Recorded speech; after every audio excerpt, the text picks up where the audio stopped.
안녕하세요. 네, 반갑습니다. 제가 성경 한 권 보겠습니다. 마태복음 5장 8절. 마태복음 5장 8절 보시겠습니다.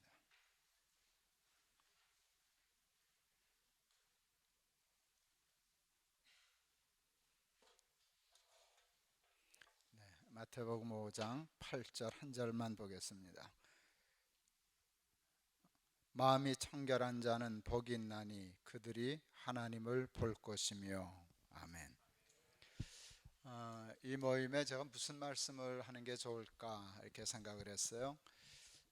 이 자리가 어떤 성격인지 아직도 사실은 정확히 잘 모르는데 전도사님들, 사역자들이 많이 모인다 그래 맞아요? 네, 그래서 제가 80년 5월 6일 날 목사 안수 받고 지금까지 목회하고 이제 조금 있으면 목회 현장에선 떠나려고 하는 것인데 어떤 마음으로 목회했나 또 무엇을 중히 여기면서 살아왔나 하는 얘기를 나누면 그냥 좋은 설교가 되지 않을까 이렇게 생각해서 오늘 이 말씀 가지고 왔습니다. 꼭 사역을 하지 않는 분들도 사는 게 사역이죠. 예수 믿고 사는 게 사역이니까 우리 같이 그런 은혜를 좀 나누면 좋겠다 싶습니다. 제가 80년도에 영락교회 부목사가 되었습니다. 저한테는 인간적으로 참 기회였어요. 굉장한 기회였어요. 영락교회 부목사가 된 것이 큰 교회 목사가 되었다는 게 기회가 아니라 영락교회는 모든 부목사들에게 주일마다 성경 공부반을 하게 했어요. 그게 저한테는 기회였어요. 하나님이 주신 은사가 있는데 저는 이렇게 설교보다도 가르치는 게 재밌더라고요. 성경 공부를 가르치는 게 재밌어요. 제 아내가 저기 와 있는데 저 여자가 나한테 홀린 게 성경 공부하다가 홀렸거든. 성경이 이렇게 재밌을 수 있냐 그러다가 나한테 시집 왔어요. 제가 제일 막내였기 때문에 이렇게 제일 조그만 반을 주시더라고요, 당연히. 그런데 영락교회가 그때 굉장히 수적으로 컸거든요. 조금 이렇게 들을만하다, 재밌다라고 하면 뭐 몇백 명 오는 건 일도 아니거든요. 제 반이 늘기 시작했어요. 방을 바꿔줬어요. 근데도 꽉 찼어요. 또 바꿔줬어요. 나중에 복도 창문 뜯었어요. 복도에서까지 이렇게 사람들이 있었고 정말 교인들이 여기 옆에까지 다 앉았어요. 뭐 빈틈없이 앉았어요. 소문이 났어요. 김동호 목사 성경 공부반 창문 뜯었대. 그 바람에 제가 굉장히 빨리 담임 목사가 되었어요. 제가 우리 나이로 34살에 담임 목사가 되었어요. 승동교회라고 하는 교회 담임 목사 청병을 받았습니다. 제가 이제 가려고 그랬더니 선배들이 자꾸 말려요. 왜 그렇게 서두냐? 승동교회는 이렇게 싸워서 갈라진 교회거든요. 싸워서 갈라진 교회고 또 거기 인근 주변이 뭐 주택가가 별로 없고 학교 있고 산이 있고 그래서 교회를 하기에는 입지 조건이 좋지 않았어요. 그러니까 자꾸 말리시는 거예요. 왜 처음 가는데 이렇게 조그맣고 싸우고 갈라지고 주변 여건도 좋지 않은 교회를 하필 가려고 그러냐? 근데 제가 깜짝 놀랐어요. 그때 말은 안 했지만 제 속으로 한 말을 제가 알아요. 내가 너냐? 그랬어요. 나 창문 뜯었어. 그랬어요. 그게 굉장히 난 창문 뜯은 사람이야. 너 안 돼, 나 돼. 그래서 승동교회를 가고 싶었어요. 웬만한 사람 가면 하지 못할 교회가 딱 마음에 들었어요. 84년 6월 첫 주일날 부임했는데 가자마자 한 게 교인 배가 운동이었어요. 첫 주일날 교인 154명 왔어요. 여러분 154명은요 제 성에 차는 숫자가 아니었어요. 창문 뜯은 목사니까. 그래서 가서 배가 운동을 시작했어요. 6개월 만에 올해는 300명 하자. 그건 저한테 정말 겸손하게 잡은 목표였어요. 어느 날 열심히 이렇게 그 배가 운동을 하고 기도하는데 교인들은 또 되게 좋아하고요. 젊은 목사님 와가지고 패기 있게 교회를 몰아붙이니까 아주 신들이 나서 배가 운동을 했었어요. 아마 틀림없이 됐었을 거예요. 그런데 하나님이 새벽 기도회 하는데 느닷없이 저한테 물으셨어요. 왜 300명이냐? 근데 그 말투가 조금 이상하셨어요. 그래서 당황스러웠어요. 12조 적었거든요. 왜 300명이냐? 당황했어요. 아니 목사가 와서 그럼 교회를 부흥시키지 교회를 까먹어야 되나? 교회 부흥시키겠다는데 하나님 칭찬하시고 격려하시지 왜 저렇게 새벽부터 못마땅하셔서 저러실까? 그런 당황함이 있었어요. 근데 자꾸 저한테 물으셨어요. 왜 300명이냐니까. 근데 그때 깨달았어요. 제가 교회를 부흥시키고자 하는 그것이 하나님을 위함도 아니고 교회를 위함도 아니라는 걸 그때 알았어요. 내가 창문 뜯은 목사라는 것을 증명하기 위해서였어요. 내가 너냐라는 걸 입증하기 위해서였어요. 그때 굉장히 중요한 거 깨달았어요. 저 이것만 하고 가도 오늘 여러분 오신 거 충분히 보상받을 수 있어요. 내가 소명을 가장한 야망에 쏟고 있었구나. 소명하고 야망이 굉장히 닮았어요. 근데 내가 스스로 쏘갔거든요. 여러분 목사가 가서 교회를 부흥시키겠다라고 하는 건 야망이죠. 소명이었잖아요. 교회를 위해서. 그게 목사의 할 일이잖아요. 근데 소명인데 그게 이렇게 껍질을 벗겨보니까 아니요. 소명을 가장한 야망이었어요. 야, 김동호 목사 대단해. 그 소리 듣고 싶었어요. 84년도에 그걸 깨달았으니까 지금 30년 됐죠. 그렇죠?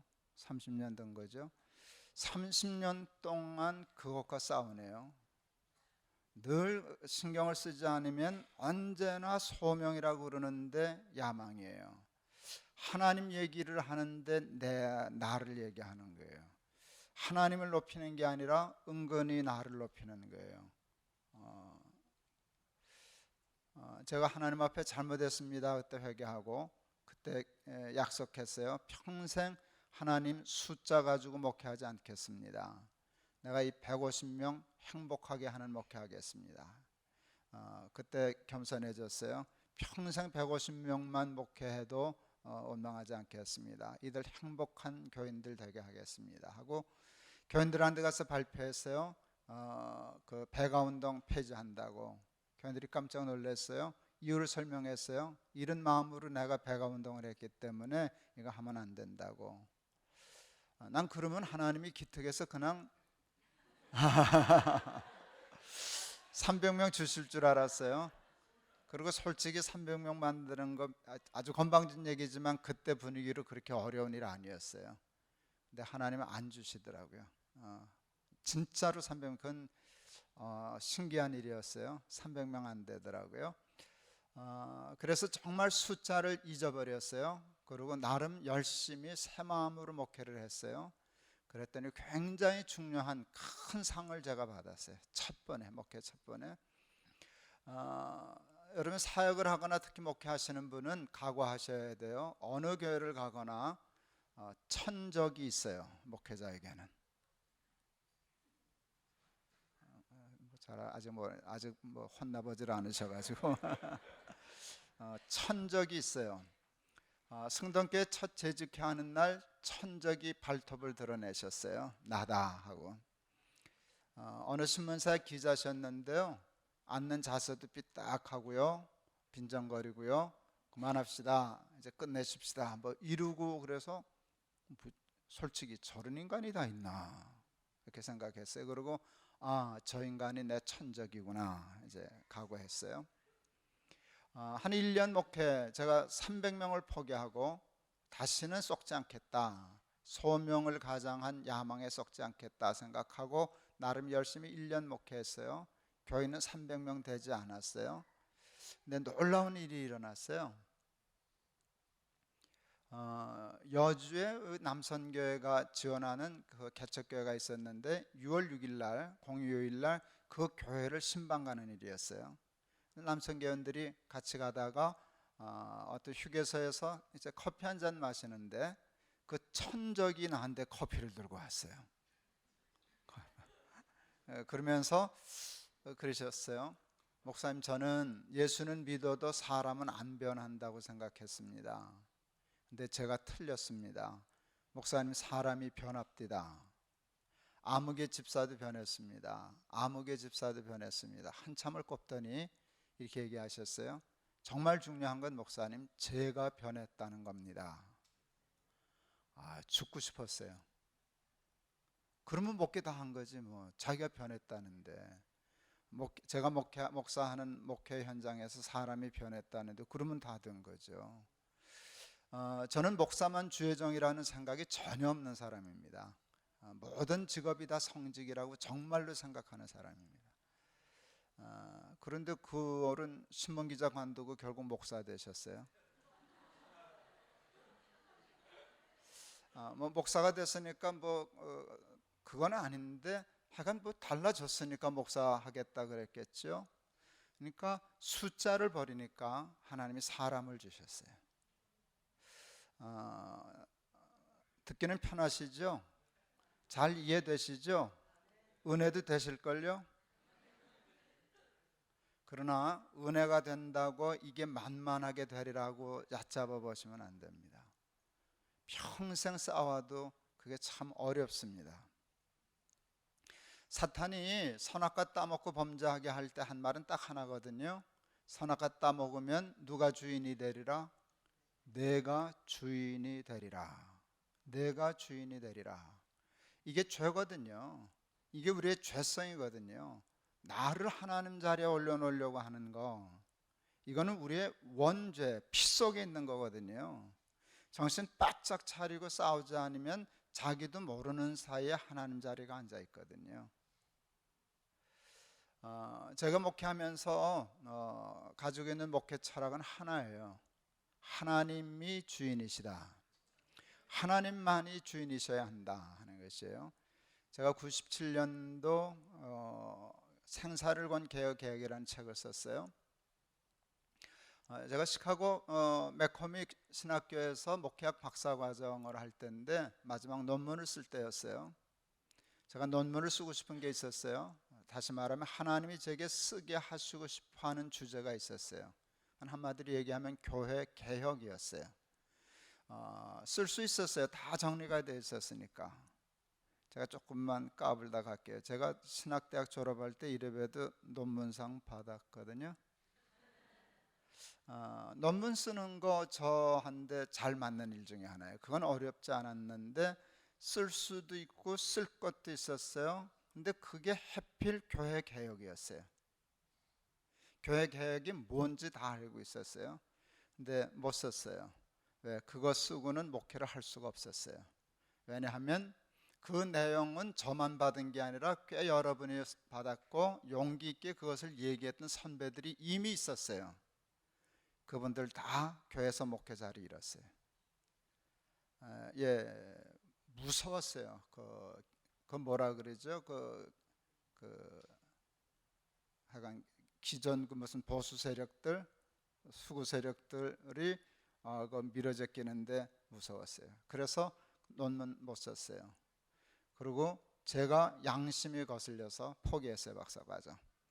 하나님 쓰라고 하는 거 무서워서 못 쓰면서 박사는 해서 뭐하냐. 우리 안에 이제 알았을런지 몰라요. 왜 저 인간이 다 해놓고 논문은 안 쓰고 그냥 박사 안 하고 박사과정 수료로 꼬리표를 달고 다니는지. 나는 논문 쓸 자격 없다고 생각했어요. 그래서 또 목회하는데 박사 별로 필요 없더라고요. 그렇기도 했지만 필요 없어서가 아니라 자격이 없어서 쓰지 않았어요. 그런데 하나님이 97년도에 또 마음의 도전을 주셨어요. 그래서 책을 쓰기로 했어요. 그래서 쓴 게 생사를 건 교회 개혁이에요. 그땐 정말 죽는 줄 알았어요. 책을 쓰고 설교하고 책을 쓰고 실제로 내가 목회하는 교회를 내가 쓴 대로 하려고 도전했어요. 완강하셨어요. 그래서 제가 여기에 마비가 왔었어요. 눈을 뜨고 다니지 못해서 눈이 따가워서 한의학 박사가 그랬어요. 간에서 열이 치받쳐서 그러는 건데 시신경을 건들면 실명도 할 수 있다. 많은 분들이 제가 목회를 이렇게 편히 한 줄 알고요. 목사님도 고생해 보셨어요. 그런 친구가 있더라고요. 내가 하도 웃어서 대답도 안 했어요. 목회는 큰 교회도 힘들고 작은 교회도 힘든 거예요. 힘든 색깔이 각기 달라요. 작은 교회 목회는 이게 힘들고요. 큰 교회 목회는 저게 힘든 거예요. 그런데 저울에 달라보면 무게는 아마 똑같을 거라고 나는 생각해요. 다 사는 게 힘들고 목회는 힘든 거예요. 교회 개혁하려고 하는 핵심은 하나였어요. 하나님이 주인이시다. 근데 그게 왜 그렇게 힘든가 하면 모든 교회 주인이 다 사람이었기 때문이에요. 목사가 주인인 교회, 장로가 주인인 교회, 권사가 주인인 교회, 투성이었어요. 한국 교회는 남자가 많아요, 여자가 많아요? 여자 손 들어봐요. 뭐라 그럴게? 남자 손 들어봐요. 여기도 벌써 게임이 조금 다르죠? 왜 교회는 남자보다 여자가 많게요? 왜 많을까요? 그 잘 모르겠지만 저는 그렇게 생각했어요. 여자가 남자보다 영적으로나 심적으로 겸손하고 부드럽기 때문일 거다라고 생각했어요. 정말이에요. 어느 날 텔레비전 보는데 아내가 저한테 키득키득 웃으면서 저거 꼭 보라 그래요. 왜 그러냐 그랬더니 성공한 한국 남자의 표정이 있다는 거예요. 제가 보여드릴게요.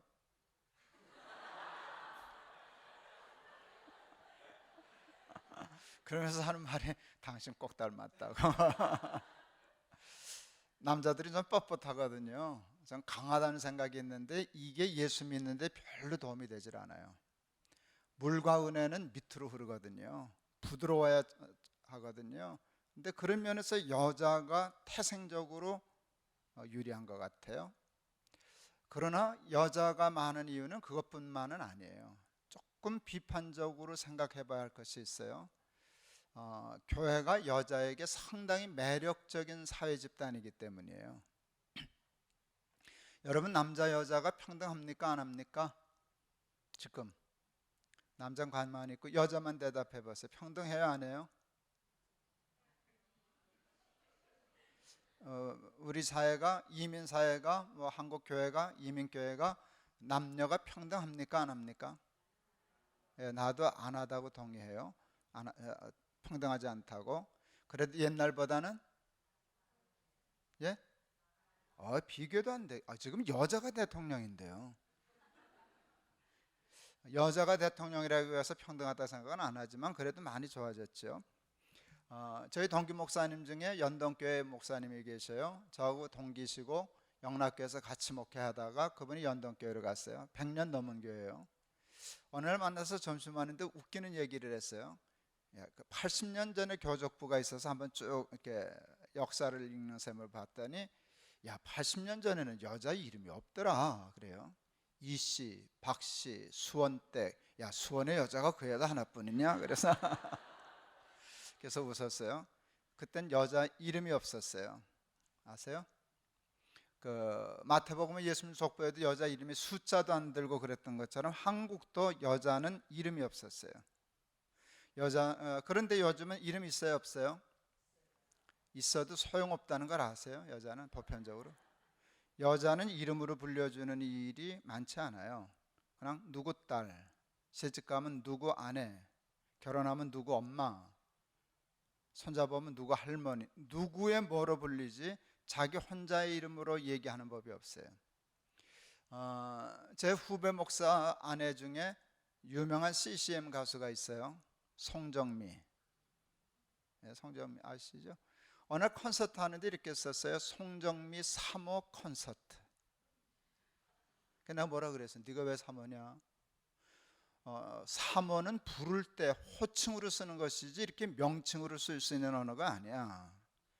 근데 3호라는 말이 그렇게 꽤 높임말로 여자들이 제일 듣기 좋아하는 말, 사모님. 이거거든요. 이게 여자들이 자존심이 없어서 그러는 거예요. 우리 그 목사, 후배 목사가요, 정말 훌륭한 애처가예요. 자기 아내를 자랑스러워하고 자기 아내의 사역을 정말 그렇게 잘 도와주는 남편 없어요. 그래도요, 언제나 보면 자기보다 자기 아내가 더 유명하거든요. 솔직히 이제는 자기도 꽤 유명해졌지만 늘 소개하면 이분이 송정미 남편이라고. 남자는 그거 되게 쪽팔려 해요. 남자는 누구의 아내라는 말로 불리는 일을 달가워하지 않아요. 내가 누구라는 말로. 그러나 여자는 꼭 사모를 좋아해요. 그렇죠? 그런데 그러면서도 늘 허전한 거예요. 죽어라고 남편 뒷바라지해, 애들 키워. 그래서 남편도 올라가, 애들도 성공해. 그런데 자기는 엄마하고 말이 안 통하고 문 꽝꽝 닫고 이렇게 되니까 그걸 빈둥지 신드롬이라 그래요. 난 뭐냐? 죽도록 지들 위해서 저거 했는데 나는 아무것도 없고 난 뭐냐? 이때 여자가 아주 위험하대요. 위험해진다 그러더라고요. 그런데 교회를 가면 여자를 이름으로 불러줘요. 뭐 가까우면 누구 엄마라고 그러지만 대개 이름을 불러요. 그리고 더 좋은 게 뭔지 아세요? 직함이 붙어요. 아무개 권찰님. 이건 굉장한 사회학적 의미가 있어요. 자기 이름이 있고 역할에 대한 직분이 붙었어요. 근데 이게 또 매력적인 건 이게 진급을 한다는 거예요. 뭐 별로 안 어렵게 조금만 열심히 있으면 권찰님, 집사님, 권사님, 이거 끝내주지. 그런데 제일 좋은 거 회장님, 여전대 회장. 여자는요 어디 가서 가문 예하셔 이거 할 기회 없어요. 한국 여자가 어디 가서 가문 예하셔 이걸 하겠어요? 권사님 소리 얘기 들어요. 여러분 그게 주는 만족이 얼마나 큰지요. 예수 없어도 복음 없어도 십자가 없어도 순교할 수 있어요. 여자들은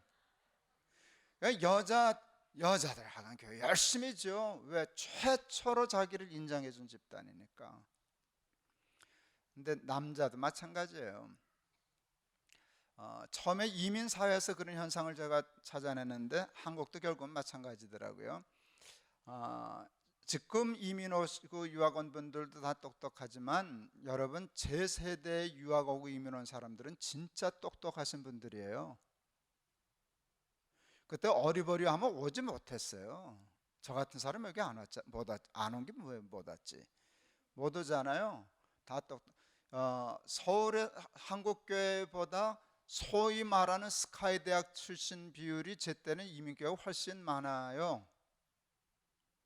그러니까 여기 와서 남의 땅에 와서 악착같이 해서 또 똑똑하기도 하니까 대개 어느 이상의 삶을 살아요. 벤츠 타는 사람 참 많아요. 한국 사람들 중에. 성공했다는 거죠. 그런데 뭐가 안 되는가 하면 그놈의 영어가 잘 안 돼가지고 어디 명함 들고 다닐 직분을 잘 못 맡는 거예요. 장사를 해서 뭐는 되는데 이게 신분 상승이 잘 안 된단 말이죠. 그러니까 이 이력서 적은 거. 그게 인간은 돈만 갖고 못 살거든요. 벤츠만 타서는 못 살거든요. 명함이 있어야 되겠는데 뭐 이사라도 하나 해야 되겠는데 이게 그거는 진입 장벽이 너무 높거든요. 근데 교회 오면 장로님은 이사거든요. 이사의 보드 멤버잖아요. 자기가 모든 일에 노할 수 있고 예스할 수 있고 그에 영향력을 끼칠 수 있고 결제할 수 있고 이거 세상에서 못해. 도장 찍어본 일이 없거든. 근데 교회 오면 도장 찍지, 당회에 들어가서 얘기하고 자기가 반대하면 또 그걸 설득하려고 쩔쩔매지. 이게 되게 재밌는 거예요. 그래서 거기다 생명을 걸어요. 그러다 보면 이 교회가 이게 부패하는 거예요. 부산에 어느 교회 가서 집회를 했는데 이 나무 의자 옆에다 아크릴로 써붙였어요.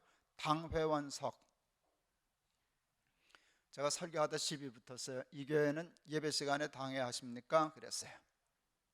당회원은 당회할 때만 당회원 하면 되지 예배 때는 교인이지 왜 거기 당원 아니면 못 앉는다고 특별석을 만들어 놓으셨냐고. 이게 별건 아니지만 한국 교회를 굉장히 나쁘게 만드시는 거라고. 저거 떼셔야 된다고. 그 교회 장로님 참 훌륭하셨어요. 아무리 어른 말도 그렇게 하면 참 기분 나쁘잖아요. 그런데 그냥 딱 받아들이시더라고요. 목사님 말씀이 옳으십니다. 우리가 생각이 짧았습니다. 떼셨어요. 떼라고 한 목사보다 뗀 장로님들이 훨씬 훌륭한 분이에요. 그건 내가 알아요. 난 장로님들 다 그렇게 훌륭한 줄 알았어요. 거기 또 부산인데 거긴 굉장히 오래되고 큰 교회였어요. 더 자세히 얘기하면 여러분 다 알아요. 거기 가서 집회하는데 거기는 아크릴로 붙이지 않고 이쯤에다가 까만 벽돌로 블럭을 쌌더라고요. 문 달고. 거기는 일반 교회는 못 들어가요. 장로님들만 하는 특별석이에요. 그리고 의자, 팔걸이 의자 딱 놓고 쫙 앉아 계시더라고요. 그런데 신기해요. 대부분의 장로들의 폼이 일정한 거예요. 아까처럼 성공한 남자들의 표정.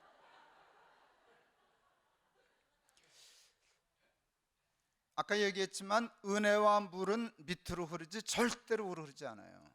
그렇게 까만 벽돌로 감쌌고 너희들하고 나는 종자가 달라. 나는 장로야. 이러고 있으면 은혜 못 받아요. 설교 평가는 하죠. 젊은 친구가 설교 꽤 하는구먼. 저걸 설교라고 하고 앉아 있어. 이러고들 계시는 거예요. 저거 부수시라고. 저거 뭐 하는 짓이냐고. 이거 부수시라고. 예배 시간에 장로님들이 특별히 따로 앉으셔야 할 이유가 뭐냐고. 이 교회는 저걸 부수기 전에는 부흥의 백나라에 소용없다고. 제가 올라온 후에 그게 난리 났다 그러더라고요. 장로님 한 분이 그냥 고래고래 소리를 질렀대요. 어디서 저따오 목사를 내려왔냐고. 근데 안수 집사님 한 분이 맞붙어 싸웠대요. 그 목사님 말 맞는데 왜 그러시냐고. 근데 속으로 잘 싸웠다 그랬어요. 그건 싸워서라도 깨야 할 일이에요. 사람이 높아져야 할 이유가 없어요. 근데 그것 때문에 그래요. 그때 미국 어디 집회 왔어요. 아마 목사님이 나를 잘 모르고 부르신 것 같아요. 근데 저는 어디 가거나 첫날 설교는 이 설교거든요. 하나님이 주인이시다라고 하는 걸 하거든요. 나는 그 교회를 정말 몰랐어요. 그냥 오라서 간 거지 뭐 내가. 그랬는데 한 20, 30년 개척해서 굉장히 큰 교회를 이루어 놓으신 교회인데 이 얘기를 한참 나는 했더니 그분이 스스로 캥기셔가지고 불편하셨던 모양이에요. 제가 집회 끝나자마자 그 다음 주일날 다른 목사 불러다가 부흥회 다시 했대요. 소위 액땜 집회를.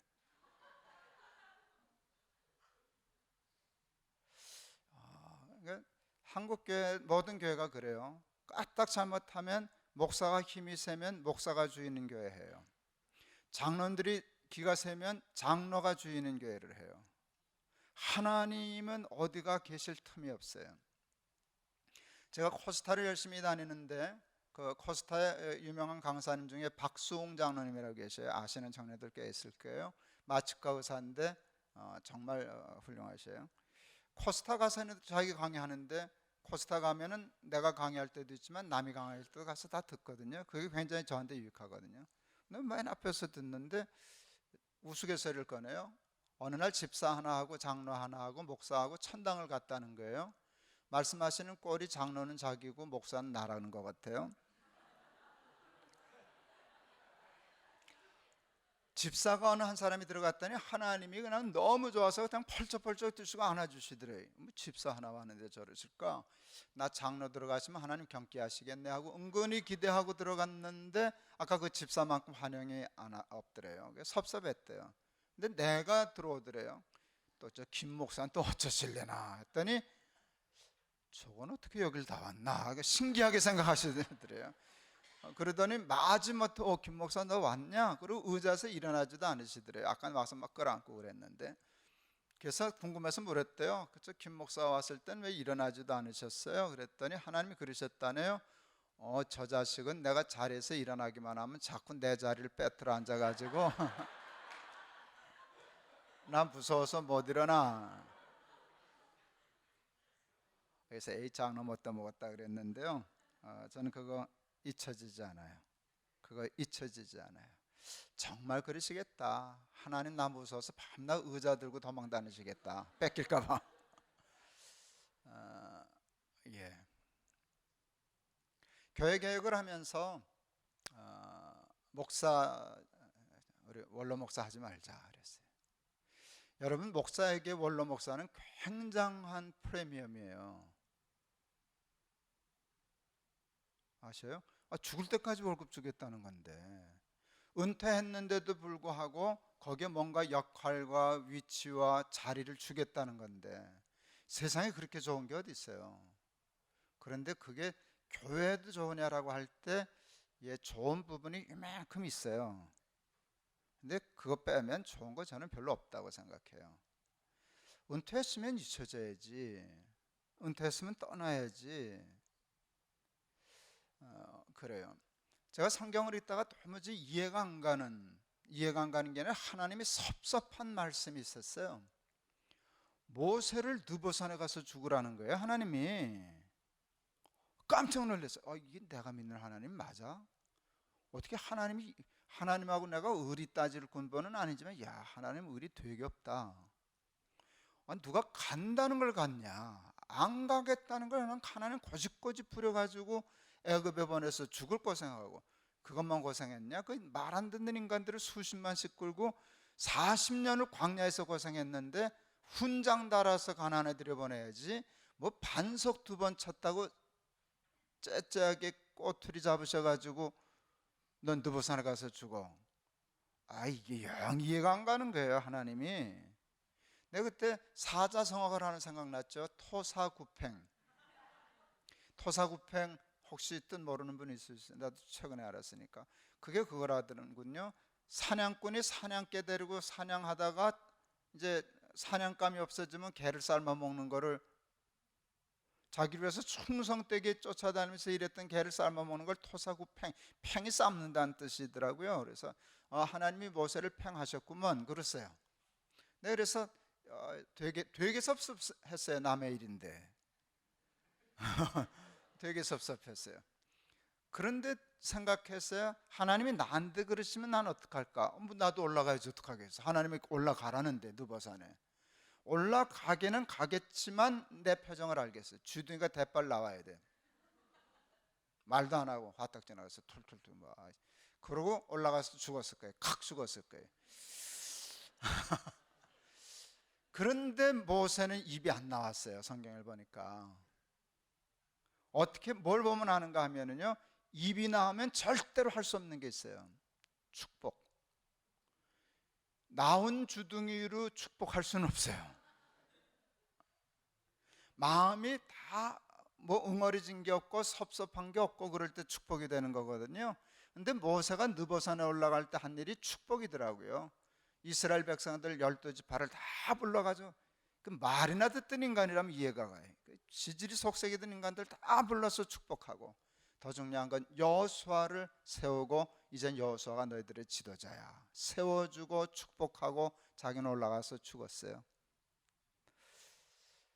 어느 날 그게 깨달아졌어요.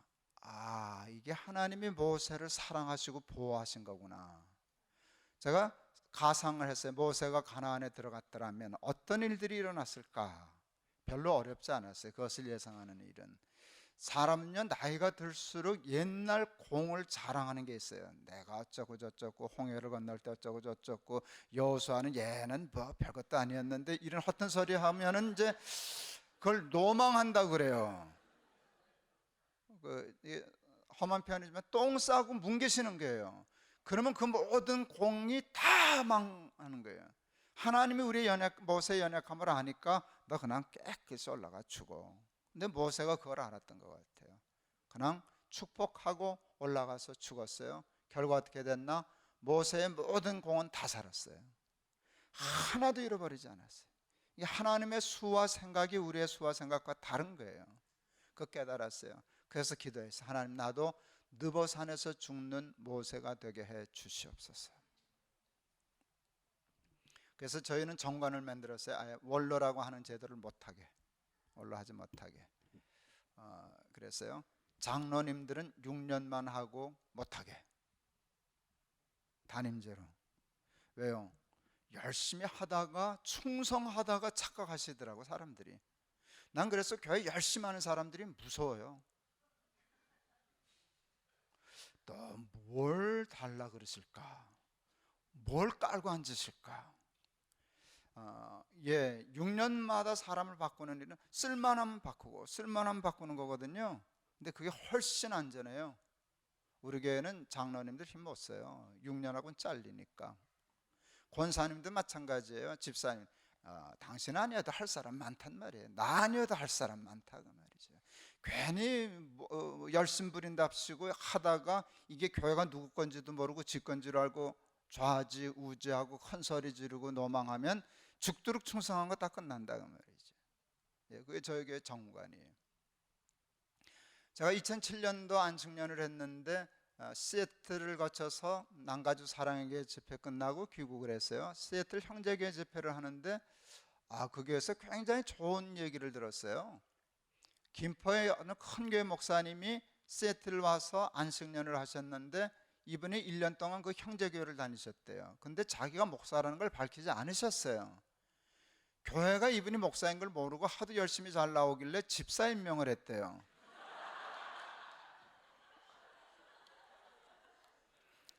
그러면 저 같으면 제가 목사입니다 그러고 사양했을 걸, 이 교차 목사님이 내가 언제 집사를 해보려 하고 덜컥 받았다네요. 그러니까 한순간에 이분은 이제 나 같은 경우는 김집사가 된 거예요. 그러면 다 나를 김집사니까 하면 내내으로 쫓아다녔어요. 그런데 그 구역의 순의 순장이 다른 주로 이사가는 바람에 순장이 비었는데 이분이 하도 열심히 그래도 목사인데 교회 일에는 박사 아니에요. 그러니까 잘해 보이니까 사람들이 눈치는 빤해가지고 이분을 또 순장 추천해가지고 순장도 또 몇 달 하셨대요.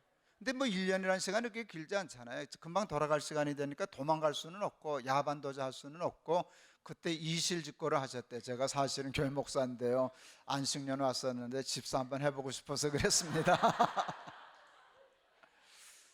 그게 그냥 목사 장로님 교인들이 그 얘기만 하는 거예요. 근데 그게 너무 보기 좋아 보이더라고요. 제가 남가주 사랑의 집회 가서 하다 그랬어요. 나도 집사 한번 해보고 싶은데 어디가 숨을 데가 없네. 조금 알려져 가지고. 그 김승훈 목사님 그때 담임 목사셨는데 그분이 그러시더라고요. 그냥 목사님 오세요, 우리가 시켜드릴게.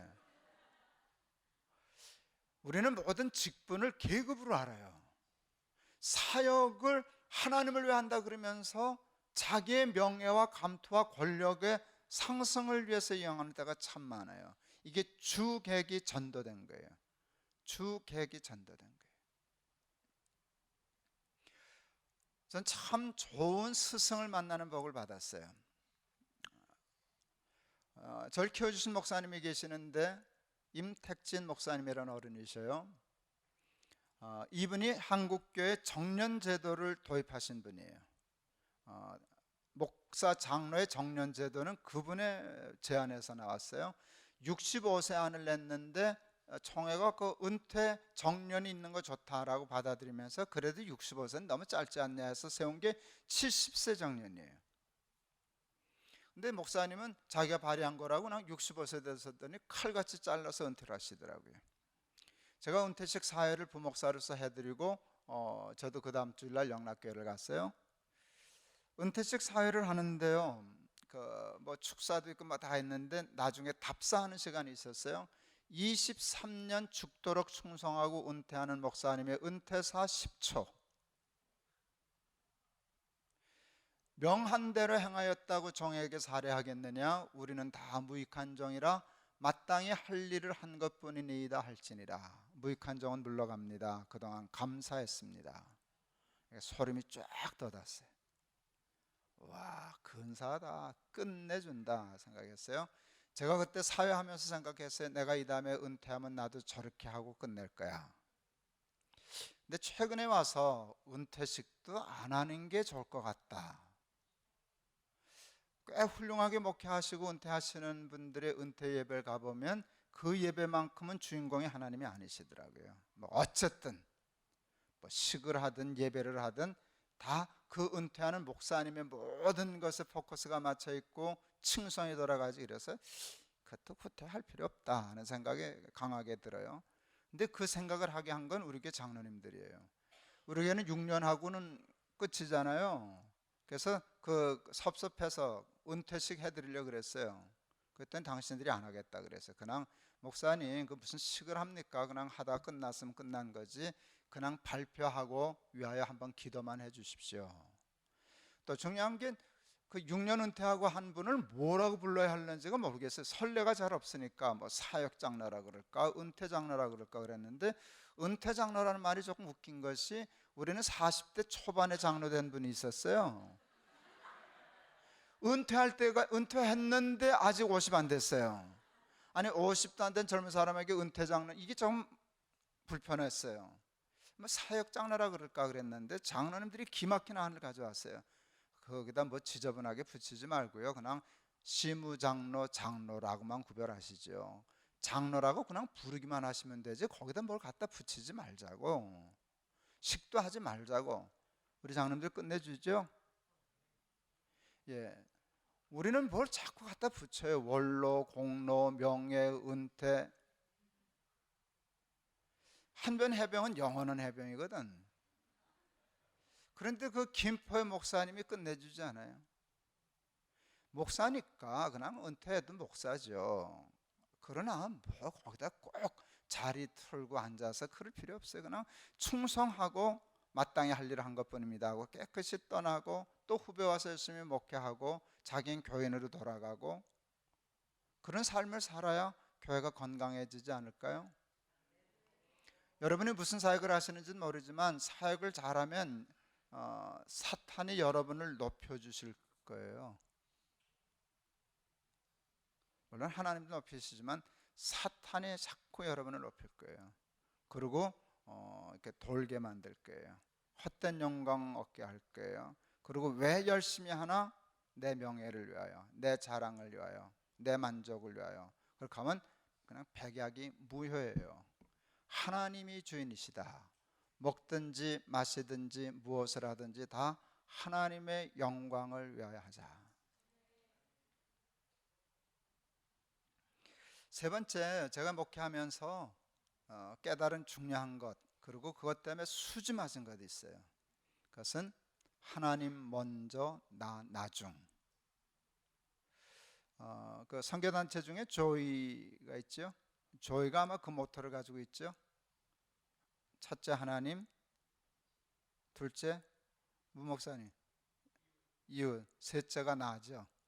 예, 그게 있는데 이거 굉장히 재미 봤어요. 순서의 문제예요.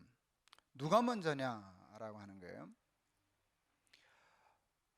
마태복음 6장 32절 33절 이렇게 보면, 우리가 잘 아는 말씀이 있어요. 33절, 너희는 먼저 그의 나라와 의를 구하라.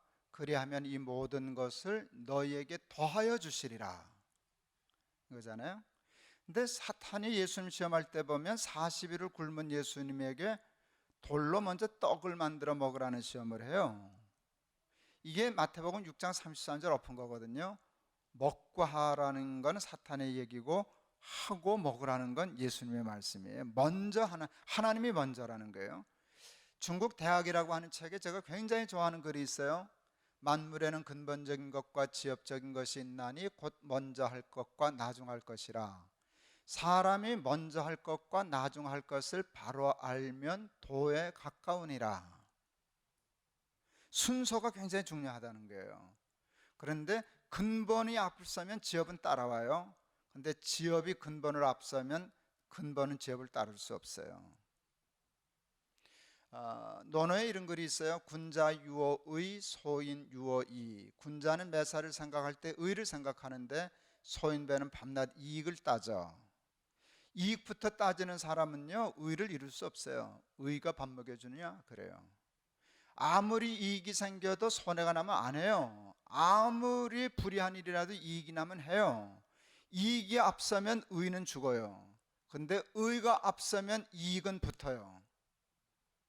잠시 손해보는 것 같아 보여도 의와 이가 꼭 상반되는 건 아니에요. 근데 이가 먼저 앞서면 의는 붙을 수가 없어요. 사탄은 이것을 노렸어요.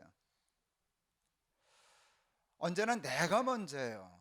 여러분, 이것도 결국은 선악과와 같은 색깔이에요. 네가 먼저야. 네가 주야. 하나님 나중에 해도 돼. 그거예요. 91년도에 제가 동안교회 부임했어요. 동안교회 부임을 했더니 50억 정도 예배당을 짓겠다고 6억을 모아놓고 있었어요. 꽤 큰 교회였어요. 저희 노에서 제일 큰 교회였으니까. 근데 부임할 때, 첫 설교할 때 하나님이 주신 마음이 이거였어요. 엉뚱한 소리였어요. 큰 교회가 밤낮 자기 예배당만 짓냐? 이게 첫 설교였어요. 이번에 지면 세 번째 예배당을 짓는 것인데, 이렇게 하나님의 축복에서 큰 교회가 됐으면 책임을 질 줄 알아야지, 개척교회 하나도 짓지 않고 는 밤낮 자기 땅만 사고 자기 예배당만 짓고, 그건 하나님의 사람답지 못하다. 예배당 짓자. 50억 예배당 짓자. 그런데 최소한 11조는 내자. 50억에 11조는 얼마예요? 5억 원. 그러면서 50억 헌금하지 말고 55억 헌금을 해서 11조 예배당도 하나 짓고 우리 예배당도 짓자. 그러면서 엉뚱한 얘기를 했어요. 50억 우리 예배당만 지으면 힘들 거다. 그러나 55억을 헌금하여 예배당 2개를 지으면 쉬울 거다. 여러분, 이게 말이 안 되잖아요. 50억이 힘들면 55억은 좀 더 힘든 거잖아요. 근데 저는 고민이 되면 있는 것 같아요. 하나님을 실제로 인정하고 하나님을 계산에 넣어요. 하나님이 기뻐하시고 하나님이 신나셔서 밀어주면 55억도 쉽지만, 하나님 선택이 있으면 55억이 힘들죠. 그 얘기를 했어요. 그랬더니 교인들이 되게 좋아하는 거예요. 아멘 했어요. 그날 너무 기뻤어요. 그래서 55억을 헌금해서 예배당 2를 같이 지으려고. 근데 그 다음날 새벽기도 하는데 마태복음 6장 33절을 읽은 거예요. 너희는 먼저 그의 나라와 그의 의를 구하라. 그랬는데 그 말씀이 그냥 주석하고는 잘 안 맞을 거예요. 하나님이 주석하고 상관없이 저한테 이르셨어요. 야, 너 같이 짓는 것도 잘한 일인데, 너무 잘했는데 개척교회를 먼저 지으면 어떨까? 언제나 순서가 너희 먼저고 개척교회 나중인데 너는 2를 같이 한다는 것만도 잘했어. 그렇지만 이왕 하는 김에 개척교회를 먼저 하고 너희 교회를 좀 나중에 하면 어떠냐?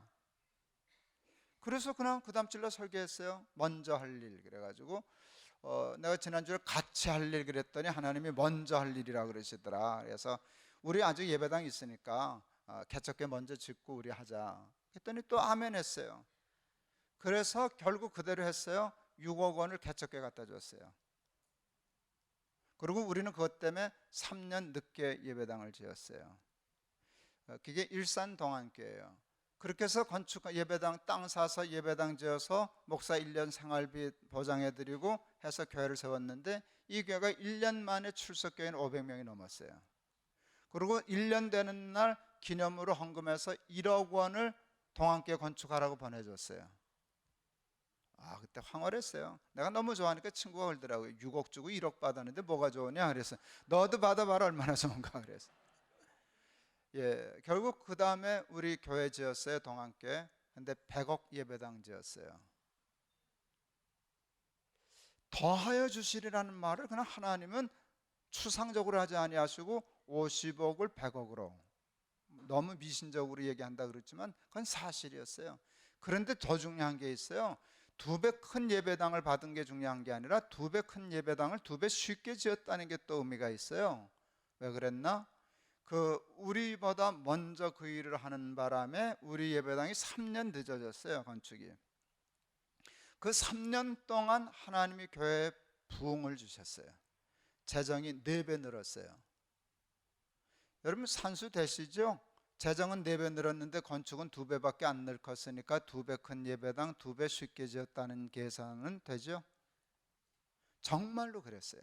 그래서 저는 하나님께 먼저 드리면 더하여 주신다. 이거 재미 봤어요. 높은 뜻 숭의교회 개척을 하면서도 그 재미 봐가지고 아예 정관에 넣었어요. 쓰고 남도 드리지 않겠다고, 예산의 미니멈 30%를 바꿀 에 쓰겠다. 그걸 아예 정관에 넣고 시작했어요. 그리고 실제로 그 돈을 쓰다가 감당할 수 없는 복을 받았어요. 그 얘기를 지금 다 할 수는 없어요. 다 할 수는 없어요. 교회 엄청 커졌어요. 그리고 재정 많아졌어요. 딴 건 몰라도 저는 돈을 목사가 돈 얘기해서 죄송해요. 벼락 맞듯이 받았어요. 예, 돈벼락을 맞았지. 한 700억을 받아봤으니까. 예, 그냥 궁금해만 하세요. 근데 아는 사람은 아는데 김 목사 부러워하기도 하고 샘내는 분들도 있고 하지만 혹시 누가 김 목사 이렇게 돈이 쫓아다니냐, 교회 그거 안 받아도 교회가 벌써 커졌거든요. 교회 재정만 해도 1년에 꽤 크거든요. 100 몇십억은 하거든요. 그게 얼마나 큰 돈이에요. 그런데 자기 교회도 아닌 남의 교회니 한 700억씩 갖다 주고 그러면 그거는 벼락 맞은 거잖아요. 그런데 기가 막혀요. 그 이유는 나는 알아요. 하나님이 먼저다, 나는 나중이다. 입으로 하지 않고 실제로 하니까 하나님이 약속하신 대로 더하여 주셨어요. 근데 그 더가 조금 더가 아니더라고요. 밝히시진 않으셨는데 감당 못할 만큼 더 주시더라고요. 그래서 늘 할 때 하나님이 먼저다, 하나님이 먼저다 라고 하는 거 여러분도 한번 체험해 보셨으면 좋겠어요. 근데 지금 다 딴 얘기하는 것 같지만 다 같은 거예요. 선악과. 하나님이 주인이시고 나는 주인 아니다. 너를 앞세우지 말아라. 쓸데없는 멸류관 쓰려고 그러지 말아라. 하다못해 순서라도 하나님 앞에 서지 말아라. 하나님 앞에 서지 말아라. 꼭 하나님에 대해 서라. 그렇게 하면 하나님이 너를 높여주시고 하나님이 너를 형통하게 하신다. 이건 제가 증인입니다.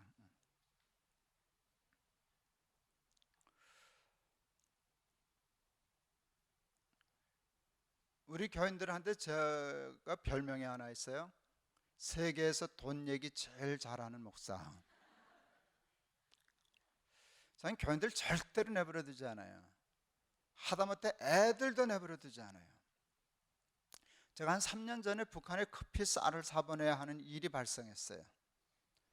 한 3억 원이 필요했어요. 그래서 제가 설교에도 쓰고 우리 교회 홈페이지에다가 썼어요. 3억이 필요하다고. 그랬는데 한 달 만에 7억을 모았어요. 돈이 쏟아져 들어왔어요. 청년들이 그렇게 냈어요. 그때는 제가 페이스북을 하지 않을 때인데, 제가 영락교회 고등부 목사를 했었을 때 그때 처음 고등학생들은 지금 48살 정도 된 나이예요. 그 자기들끼리 페이스북이 됐는데 그 스탠퍼드에서 박사하고 그쪽에서 사는 그 아이가 아니지 이제는, 그렇죠? 48살짜리가 저한테 보냈어요. 페이스북에 어떤 친구가 쓴 글, 저 할아버지 우리 고등부 때도 코 묻은 뺏어 가시더니 아직도 저러고 계신다. 얼마나 배 잡고 굴렀는지. 그러고도 돈을 많이 냈더라고요. 높은 뜻 숭의교회, 동안교회 교회도 마찬가지지만 높은 뜻 숭의교회는 주일날 올 때 만약을 위해서 비상금을 들고 와야 돼요. 목사가 뭘 또 팔는지 모르거든요. 주일날 연보 내는 건 기본이고요. 예를 들면 이런 거예요. 가난한 목사님이 책을 썼다. 그거 안 팔려요, 여러분. 그 책이 팔려요. 그런데 우리 후배 목사 하나가 팔릴 줄 알고 인쇄를 미리 선교사님 줬대요. 야, 네 책 안 팔려? 그거 그렇게 책 팔리는 게 쉬운 게 아니야. 내가 팔아줄게 그랬어요. 가면 책 저거 하면은요 다 팔아줘요. 우리 교회는 많잖아요.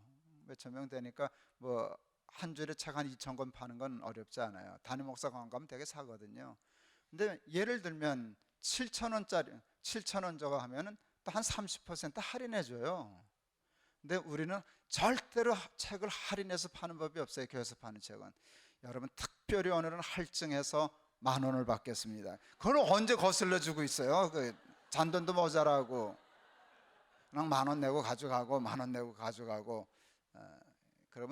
그러면 목사가 돈 떼먹는다 그런 사람 하나도 없어요. 그렇게 할증 받아가지고 책 팔아줘요. 기분 좋게 뜯겨요.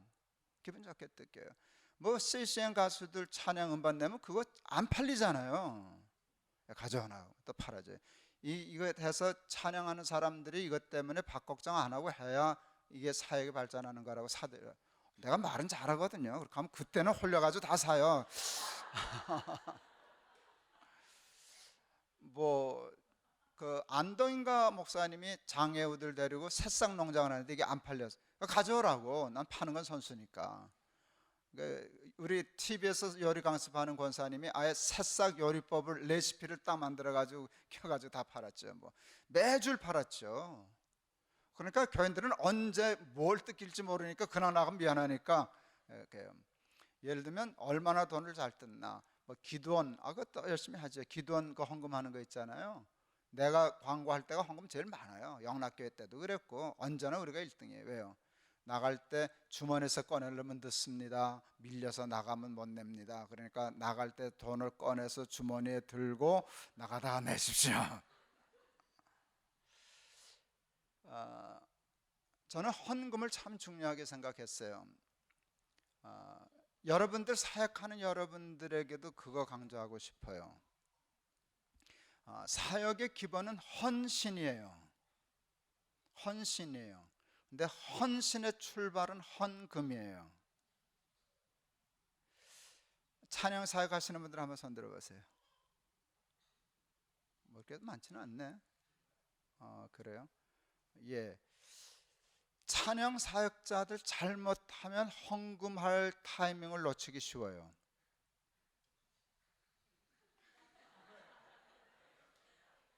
뭔 얘기 하는지 아시죠? 되게 헌금 시간에 뭘 하고 계시거든요. 헌금 주머니가 다 돌아가고 그럴 때 심정이 아이 헌금 놓쳤네 그러는 사람 별로 없을걸요. 하나님의 은혜다. 찬양 사역을 하기 때문에 헌금 주머니가 나한테 미쳐올 틈이 없구나. 예, 그건 우리 보통의 본능이에요. 그런데 여러분 뭐 그렇게 크게 헌신하려고 그러지 마시고 헌금하는 게 즐거운 사람이 어디 있어요? 다 돈이 썩어 넘어간다면 혹 모를까. 그런데 여러분 그렇지 않아요. 나중에 쫓아가서라도 헌금하셔야 돼요. 헌금은 빠뜨리면 안 돼요.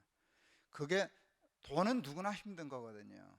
근데 그게 힘든 일을 넘어서지 못하면 언젠가 주를 위하여 죽어야 할 때, 헌신해야 될 때 그게 안 돼요. 상식적으로 안 되는 거예요.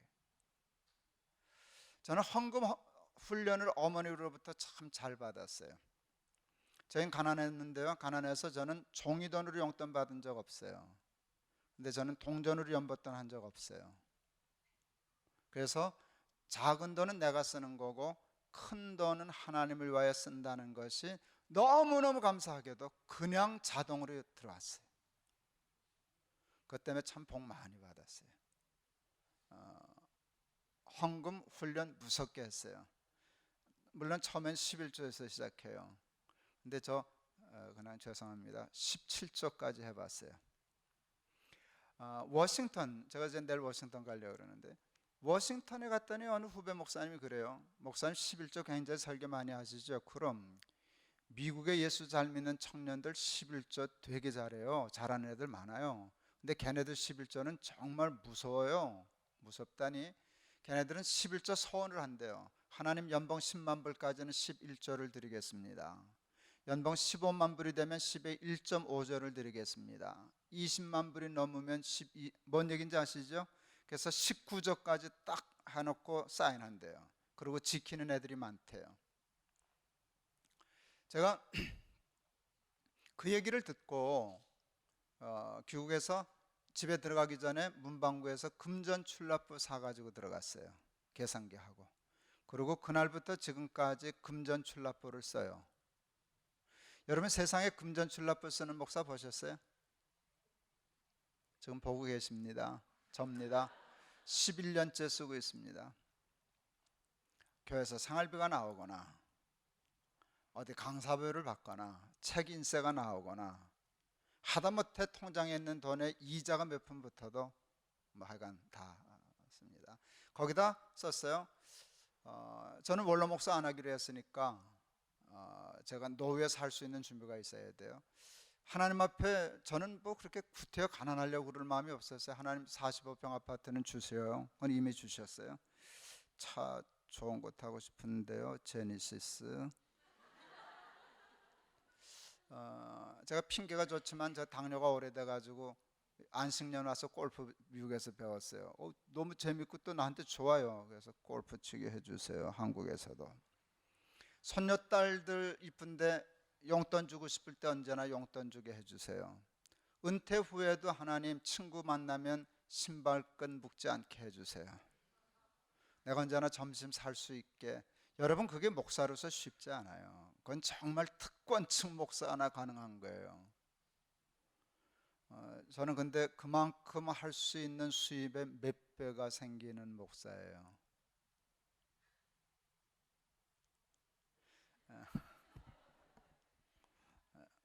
목사가 다 저 같으면 다 목사하겠다 그러실걸요.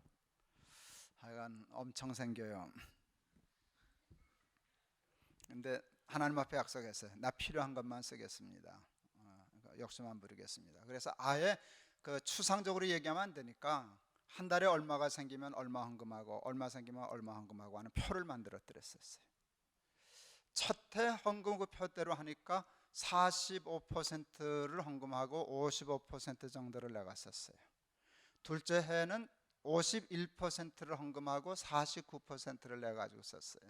셋째 해는 70%를 헌금하고 30%를 살아요. 그때는 혼났어요. 돈 쪼들렸어요. 왜 그랬나? 그때 우리 마누라가 저질러서 그랬어요. 우리 건축 헌금할 게 있었는데 3년 작정한 걸 2년째 한꺼번에 내는 바람에 이게 돈이 쪼들려서 혼났어요. 은행 신용카드 2번 못 막았어요. 잔고가 없어가지고. 또 저것도 못 냈어요. 그 의료보험. 그 문자로 와요. 돈 없으니까 갖다 얼른 집어넣으라고. 내가 웃었어요. 여러분, 내가 한 달에 돈이 얼마나 생기는지 알면 여러분 시험 들어요. 정말로. 그런데 내가 그 돈을 못 막고 신용카드를 못 막았어요. 되게 재밌더라고요. 돈이 없어서 그거 당했으면 서글픈 텐데 그건 아니니까 웃기네. 내가 그러고서 넘어갔어요. 우리 막내가 의상 디자이너를 하려고 그랬던 자식이 돼서 옷을 되게 좋아해요. 어느 날 저 엄마가 뭐 상 줄 일이 있어서 카드 주면서 옷 사 입어라 30만 원 딱 정해줬어요. 네 하고 45만 원 긁어 오셨어요.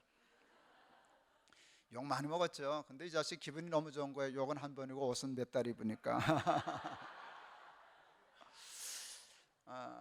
제가 밤 12시에 불렀어요. 정렬이 들어와봐. 너 아빠 장부 쓰는 거 알지?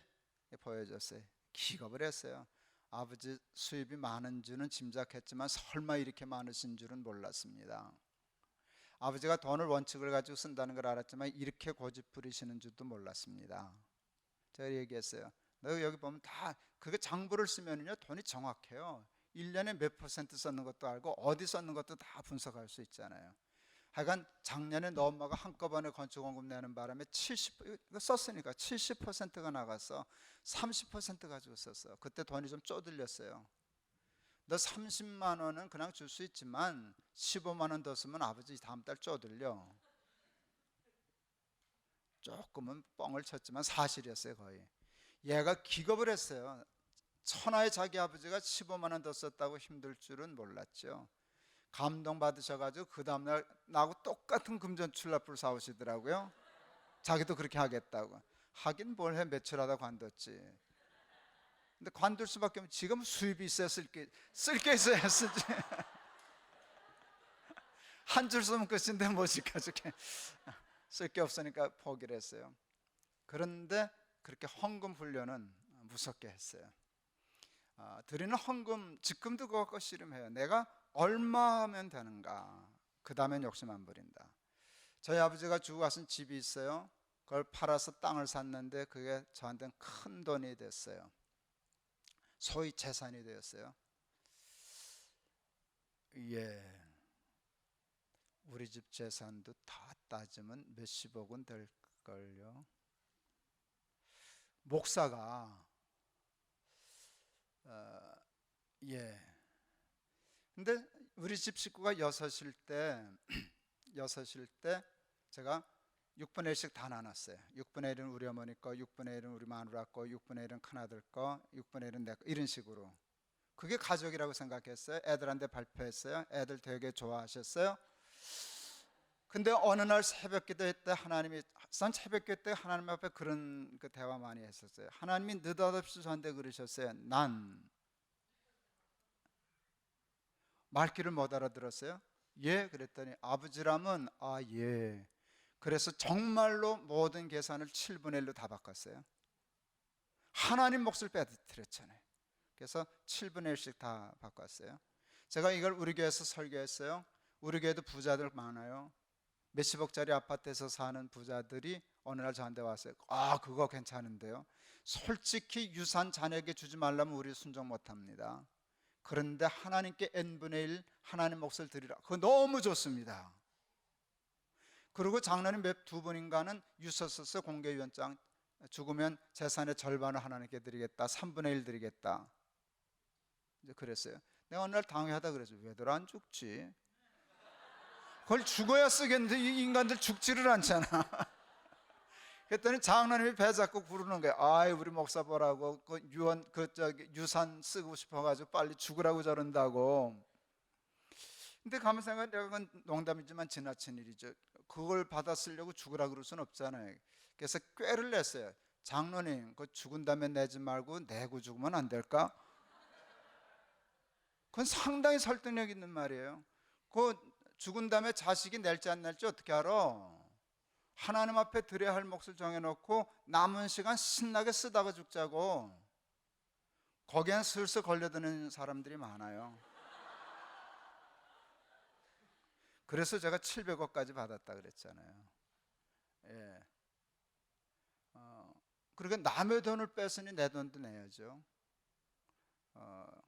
저도 재산의 한 60%는 이번에 낸 것 같아요. 그러니까 언제나 생각할 때 돈이 얼마가 되든지 하나님이 나가 쓰라고, 하나님 허락만, 나 쓸게요. 나 골프 칠래요. 근데 난 돈 조금 있으니까 그 이상 욕심 안 부릴게요. 하나님, 요거 그거 하나님 거. 괜히 쓸데없는 얘기해서 시험 들게 만들었네. 그래 김 목사 돈 많아서 좋겠다 그러면 할 말 없지만, 여러분 이게 돈이 많아졌을 때 시작하면 늦어요. 제가 종이돈으로 용돈 받아본 적이 없을 때부터 몸에 배서 할 수 있는 일이었어요. 우리 어머니가 시킨 일이지만. 여러분 사역할 때 힘들죠. 그래도 꼭 헌금하는 일을 소홀히 하면 안 돼요. 그래야 하나님 앞에 헌신할 수 있어요. 말씀 마칠랍니다. 저 내일 우리 손주들 데리고 휴가 가야 돼요. 빨리 가야 돼요.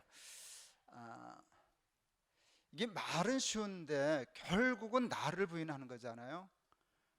욕심 부릴 수 있는데 내가 하나님 거야. 근데 욕심을 버린다는 게 이게 말처럼 쉬운 건 아니에요. 마지막으로 제가 터득한 욕심을 버리는 비법 얘기하고 제가 끝낼랍니다. 욕심은요, 분석을 해보면 가치관이라는 것이 작용해요. 가치가 욕심을 결정해요. 우리 막내 아이가 2돌 지나서 3돌쯤 됐을 때 말 겨우 할 때 제일 먼저 배운 말을 알았어요. 엄마, 아빠, 100원.